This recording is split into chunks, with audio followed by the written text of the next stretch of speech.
தெருவே ரொம்பவும் சைலண்ட்டாக இருக்குது, யாருமே இல்லை காய்ஸ். வீட்டில் தூங்கிட்டு இருந்தேன், கரெக்டாக ஃபோன் பண்ணால் எழுந்து வெளியே வந்துட்டேன் காய்ஸ். தெருவே பார்த்தீங்கன்னா ரொம்பவுமே அமைதியாக இருக்குது, யாருமே இல்லை. எல்லாருமே காய்ஸ் 8 மணிக்கெலாம், இன்னைக்கு என்னானே தெரில, எல்லாருமே 8 மணிக்கெல்லாம் வீட்டுக்குள்ளே போய் கழுத்தாப்பல் போட்டுனாங்க காய்ஸ்.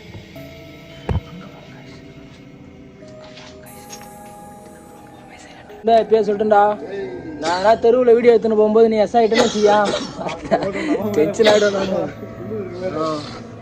டைம் பார்த்தீங்கன்னா 11:20 ரொம்பவுமே ரிஸ்க் எடுத்து தான் வீடியோ பண்ணுறேன்.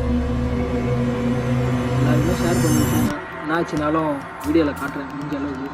தெருவில் பார்த்தீங்கன்னா நான் மட்டும் தான் இருக்கேன், யாருமே இல்லை. சுண்டு இருக்கும் அவன் பக்கத்தில், அவன் பயமாக இருக்குது நான் வீட்டுக்கு போகிறேன்றான். என்ன தோணுதுன்னா, எதனா ஒரு தெருவில் வீடியோ எடுத்துன்னு போகும்போது இவன் என்னை கைட்டு விட்டு ஓடிடுற மாதிரி இருக்குது காய்ஸ். மனசுக்குள்ளே எனக்கு கொஞ்சம் அதான் பயமாக இருக்குது, மற்றபடி வேறு எதுவுமே இல்லை. ரொம்பவுமே ஹார்ட்டில் பயங்கரமாக அடிச்சுக்கிட்டு பட்டுன்னு என்ன நடக்க போகுதுன்னு தெரில.